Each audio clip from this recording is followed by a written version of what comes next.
यशोमती मैया के नंद लाला। क्या हुआ अकलासुर, तुम्हारे पास राज्य को देने के लिए कोई सूचना नहीं है? सूचना तो अवश्य है महारानी, पर पहले महाराज के बारे में सूचना जानना चाहता हूँ मैं। अकलासुर, शिष्टाचार कहाँ है तुम्हारा? खड़े हो के वार्तालाप करो।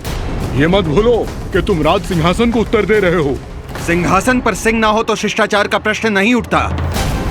मैं खड़े होकर पूरी विनम्रता से उत्तर देता यदि महाराज कंस यहाँ होते तो। पिछले 3 वर्षों में इस सिंहासन का भार किसने संभाला है अकालासुर? महाराज कंस के प्रतिनिधि के रूप में किसने बनाया मथुरा को अधिक समृद्ध, अधिक शक्तिशाली? बोलिए, किसके हाथों में सुरक्षित रही है महाराज कंस के साम्राज्य की बागडोर? यही तो मेरा प्रश्न है महारानी। साम्राज्य महाराज कंस का, सिंहासन महाराज कंस का, पर अदृश्य कौन है? स्वयं महाराज कंस। आप ही बताइए महारानी, कहाँ है महाराज?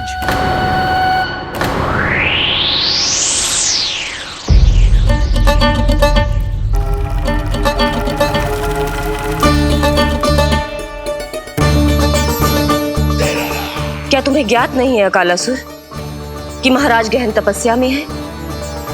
अपने साम्राज्य और प्रजा के हित के लिए वो अपना कर्तव्य कर रहे हैं। राजा का पहला कर्तव्य उसकी प्रजा के प्रति होता है। पिछले 3 वर्षों से प्रजा ने उनको देखा तक नहीं है। न जाने वो जीवित हैं या... बस बस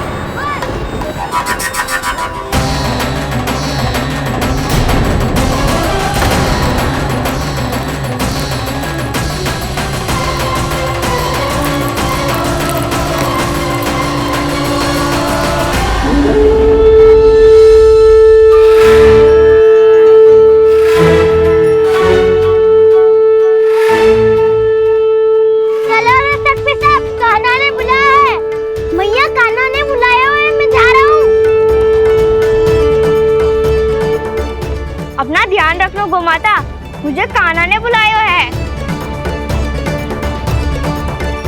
देख ना, अब घर खेल के मैदान में बदलने वालों है। खिलाड़ी बस आते ही होंगे और सबसे पहले आएगा वो जो कान्हा का सबसे प्रिय और आज्ञाकारी मित्र है, सुबल।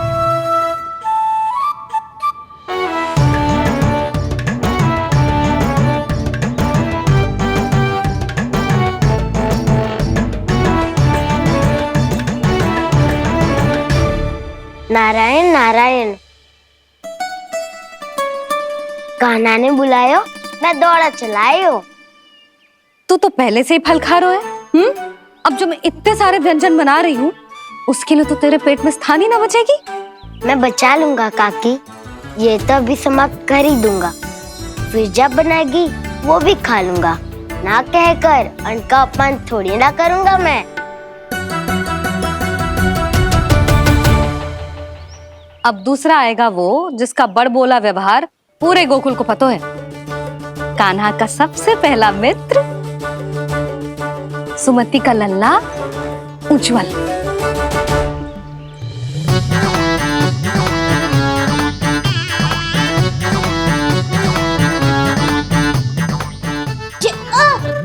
बच के।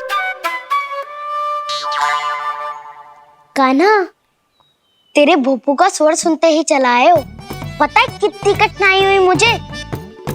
शीघ्रता के चक्कर में गिरते गिरते बचो और फिर भी भागते दौड़ते सबसे पहले पहुंचो यहाँ। पर सबसे पहले तो सुबल पहुंचो है। हाँ हाँ, वो तो इसलिए कि मैंने पहुंचने दियो।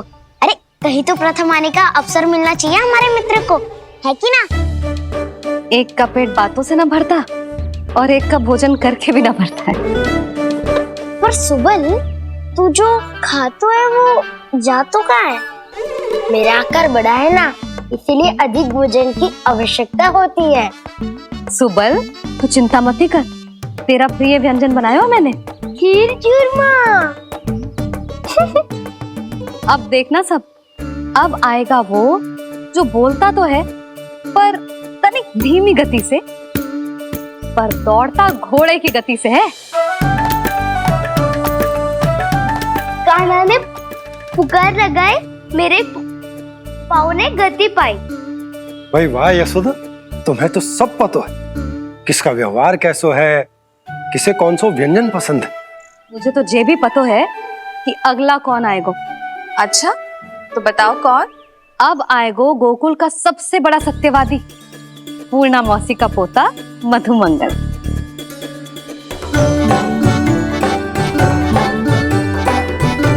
नारायण नारायण। चलो अब तो मैं भी आगो, अब खेले।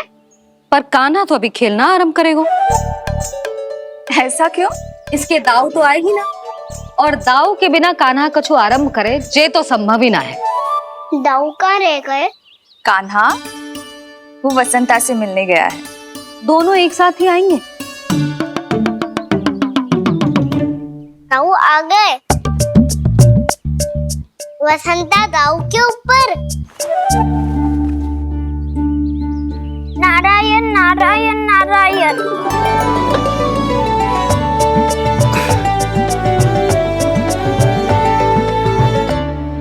बलराम, बसंता को कंधे पे उठाने की क्या आवश्यकता थी? कंधे पे लेकर ना आता तो आता ही नहीं काका जी। एक कोने में वैसे डुबक कर बैठ गया था और नारायण नारायण जप रहा था। बस तो फिर नारायण का नाम सुन के दाऊ को सहायता तो करनी ही थी। वह कोई भूत प्रेत का था क्या? क्योंकि जब मैं भी उस मार्ग से आ रहा था तब मेरे पीछे भी एक भूत पड़ गया था। उसके इतने लंबे हाथ थे और पाँव तो भूत नहीं, बिल्ली पड़ गई थी इसके पीछे। हाँ चलो हम छुपन छुपाई खेलेंगे। महारानियों के लिए मेरे मन में सम्मान बहुत है, पर महाराज का स्थान कोई और नहीं ले सकता। आप सब विचार कीजिए, महाराज अपनी प्रजा के साथ छुपम छुपाई क्यों खेल रहे हैं?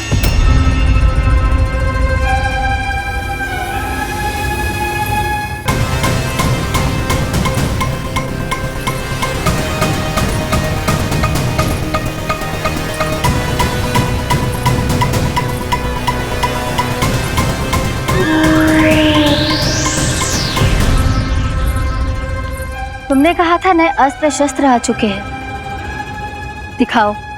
जी लाओ।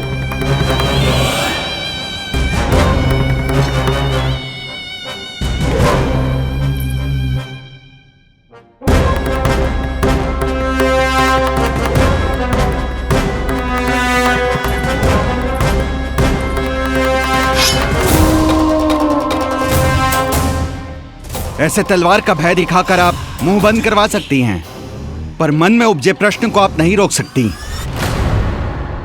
महारानी, अकलासुर का प्रश्न उचित ही है। अन्य सभासदों के मन में भी यही जिज्ञासा है। हम सब महाराज को देखना चाहते हैं। महारानी, एक बार दर्शन करा दीजिए ना महाराज के। कहीं प्राप्ति को क्रोध आ गया तो इनकी जिज्ञासा प्राणों की आहुति ले लेगी। तो क्या चाहते हैं आप सब? कि महाराज की तपस्या भंग हो जाए? हम महाराज को साधना के बीच से उठा दें? क्योंकि आप सभी को उनसे मिलना है। जब तक युद्ध की स्थिति ना हो, तलवार मयान के भीतर ही अच्छी लगती है और आवश्यकता ना हो तो जीभ मुंह के भीतर ही शोभा देती है।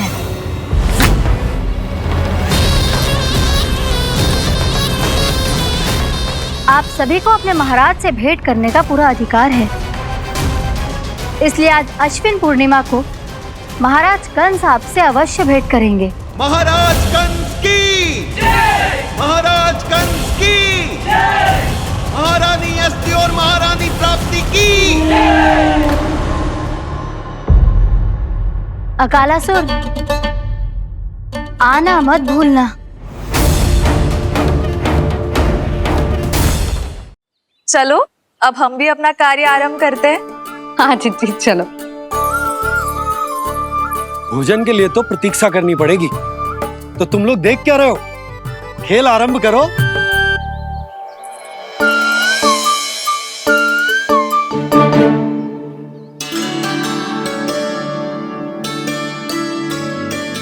बोलो बोलो ना, कौन लेगो पहली दाव?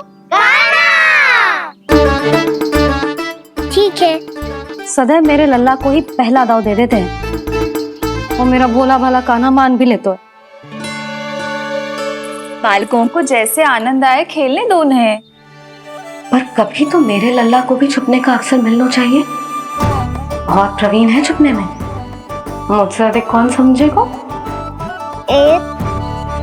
कान्हा छल मत कर, नहीं तो फिर से दाव लेनी पड़ेगी।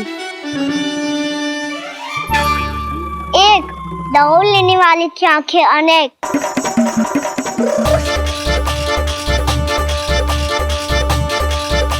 दो सिगरेट सिगरेट छुप लो।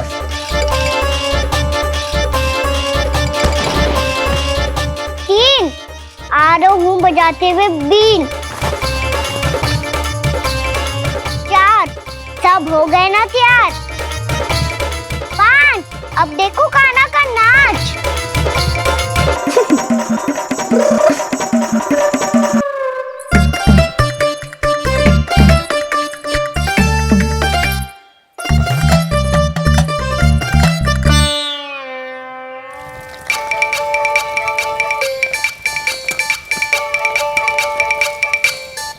क्या कर रही हो यशोदा? हाँ? ध्यान कहाँ है तुम्हारा? यही है, यही तो है जीजी। चल अधिक गिर गए हो ना, और आटा डाल देती हूँ। सारे बालक पेट भर के पूरियां खाएंगे। जो सेम छुपने पर पारंगत है, उससे कितनी देर छुपेंगे ये सब?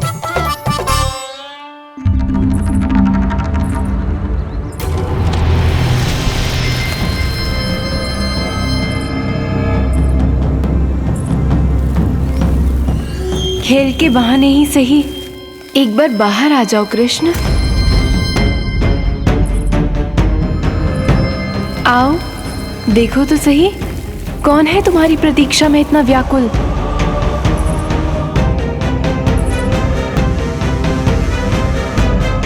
कान्हा, बाहर सबको छुपने से मना किया है मैंने। बाहर कोई ना छुपो है।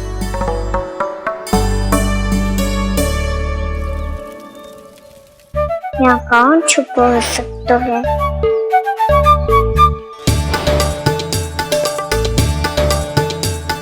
मुझे पता है, भोजन बनते ही सबसे पहले कौन आएगा खाने? सुबल। द्वार के पीछे सुबल छुपा है।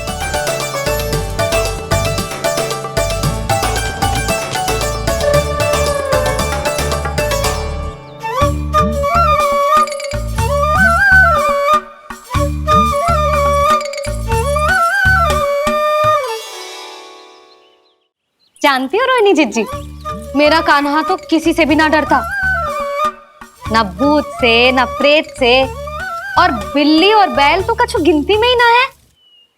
अवश्य मैया वसंता के बारे में संकेत दे रही है।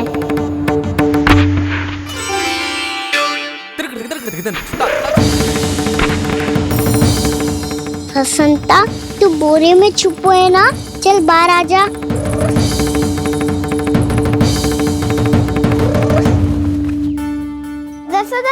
तुम्हारी सहायता कर रही है कान्हा। लो कर लो बात, मैं तो अपना कार्य कर रही हूँ। और तुम सब खेल रहे हो तो मैं तो भंडार कक्ष में भी नहीं जा रही।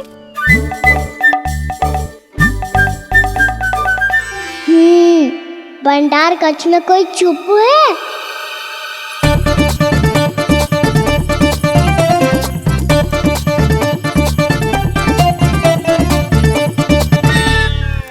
ताई जी तुझको संकेत दे रही है। ये उचित ना है काकी जी।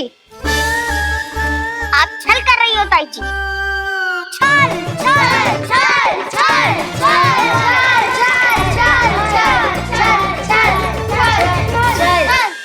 अच्छा जी, मैं और छल, ये तो संभव ही ना है।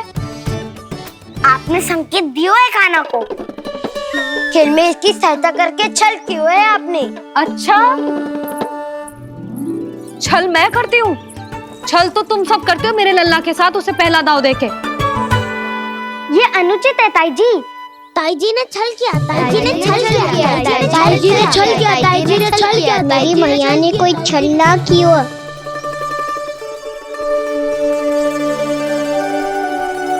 और ये सत्य है कि इन्होंने तुम्हारी सहायता की है ना? तुम्हें ऐसा नहीं करना चाहिए था यशोदा। आपको बालकों के बीच में ना आना चाहिए जी। अरे मैं आ रहा हूँ बीच में?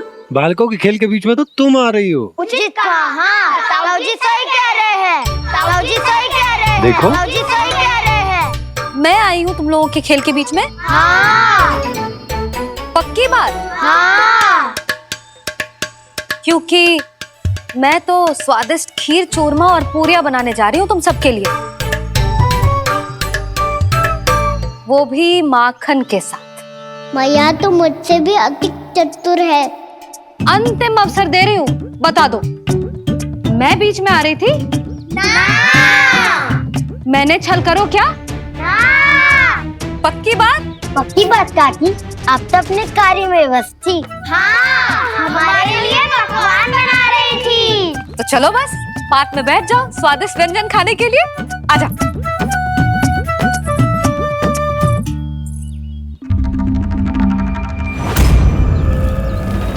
एक बार तो बाहर आओ कृष्ण, अपनी पीड़ा तुम्हें देनी है मुझे, और तुमसे लेना है सुख। अपनी एकमात्र इच्छा पूरी करने का सुख।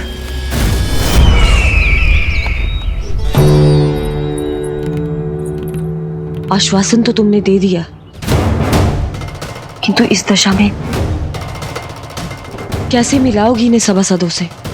यदि वो सभी शीघ्र ही महाराज से नहीं मिले तो इन्हें मृत मानकर विद्रोह कर देंगे सब। हमें राज सिंहासन से नीचे उतार देंगे, हम पर आक्रमण कर देंगे और हम दोनों कुछ नहीं कर पाएंगे। इसलिए अब और कोई उपाय नहीं है अस्थि। हमें किसी भी तरह इन्हें इस कक्ष से बाहर निकलने के लिए मनाना ही होगा।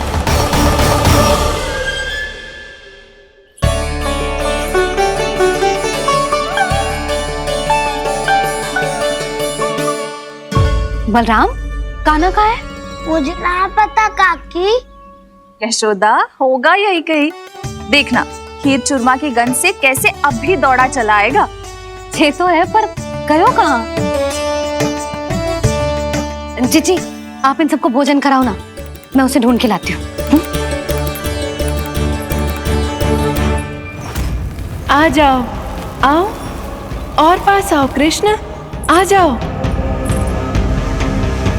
आओ कृष्ण, आओ, आ जाओ।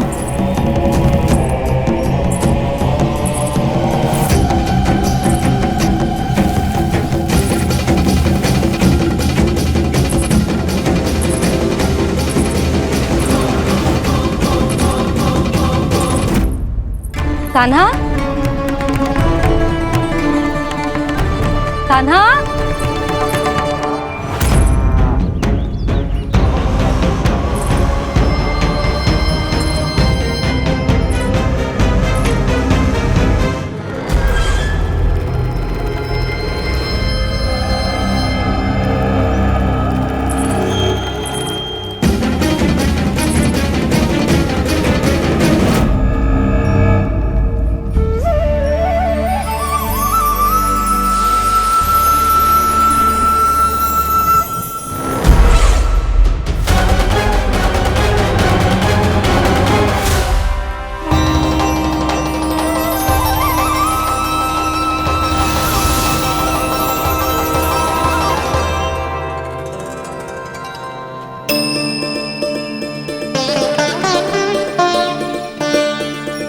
कृष्ण, मेरे प्रभु, मेरे कान्हा,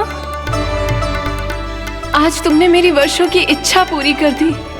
मैं तरस रही थी तुम्हारे चरण स्पर्श के लिए। इतनी लंबी प्रतीक्षा कराने के लिए मैं क्षमा चाहता हूँ भूत देवी। बताइए मैं ऐसा क्या करूँ जिससे इस फिल्म का प्रायश्चित हो पाए?